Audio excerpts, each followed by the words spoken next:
The migration of millionaires has significant economic implications. Migrating millionaires are a vital source of forex revenue, as they tend to bring their money with them when they move to a country.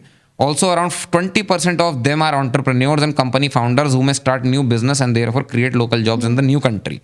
And this percentage rise to over 60% of Sinti millionaires and billionaires, Andrew Moyle, head of research at the New World Wealth, said.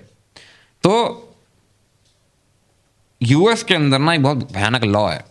तुम्हें पता है US के लोग migrate क्यों नहीं करते हैं?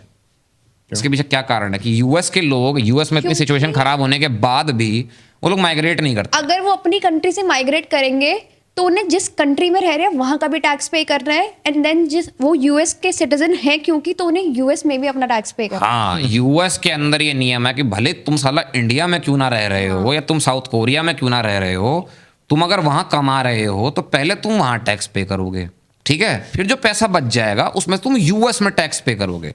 तो मान लो मैं लाख रुपए कमा रहा हूँ साउथ कोरिया के अंदर, मैंने तो वहां पर जो है 20% टैक्स पहले भर दिया साउथ कोरियन सरकार को, फिर उसके बाद मैं 40% टैक्स भरूंगा उस बचे हुए अमाउंट में से अमेरिकन सरकार को. मेरे बचा क्या? मैं किस लिए काम कर रहा हूँ? मैं सरकारों के लिए काम कर रहा हूँ इस समय. मैं किस बचा क्या? सिर्फ सरकारों का पेट भरता रहूँ, सरकारों के लिए काम करके मैं उनका पेट भरता रहूँ, और मैं जो काम कर रहा है मैं पिसता रहूँ, तो मैं रुकूँ क्यों? ये बात है. और इंडिया के अंदर यही हो रहा है कि भाई लॉ एंड ऑर्डर सिचुएशन नहीं संभल ली है. हाँ, कुछ स्टेट सुधर रहे हैं, बट अब यहाँ पे स्टेट की बात नहीं है. ये तुम अतुल सुभाष का केस ले लो, इसके अंदर स्टेट का क्या लेना देना भाई? आई थिंक अभी सिर्फ बात लॉ एंड ऑर्डर तक ही लिमिटेड नहीं है. अब अगर हम मुंबई या दिल्ली जैसी सिचुएशन को कंसिडर करें तो यहाँ पे एयर का प्रॉब्लम है, यहाँ पे एयर पोल्यूशन का प्रॉब्लम है, ठीक है. देन मुंबई में ट्रैफिक एक बहुत मेजर कंसर्न है लोगों के लिए. बैंगलोर में भी एग्जैक्टली, बैंगलोर में भी, जितने भी हमारी मेट्रोपॉलिटन सिटीज है वहाँ पे कोई ना कोई इस तरह का मेजर एरिया ऑफ कंसर्न है, एंड जिसकी वजह से लोगों का है भाई, अगर मैं इतना पैसा कमा रहा हूँ, अगर मैं इतना टैक्स पे कर रहा हूँ, मुझे मेरी बेसिक नेसेसिटीज ही नहीं मिल रही है, तो मैं रहूँगी उस देश में.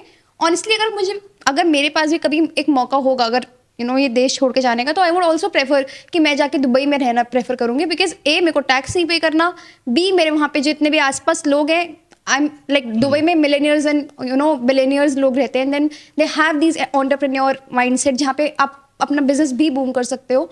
देन एयर इशू नहीं है, ट्रैफिक का इशू नहीं है. हाँ, गर्मी का है, थोड़ा सा क्लाइमेट का प्रॉब्लम है, but then they have these very beautiful ecosystem. हर जगह AC is installed and they cater to everybody that come to that place. तो अगर आपको ये क्लिप पसंद आई और आप कोई और क्लिप देखना चाहते हैं तो यहाँ क्लिक करें, और अगर आप पूरा शो देखना चाहते हैं तो यहाँ क्लिक करें.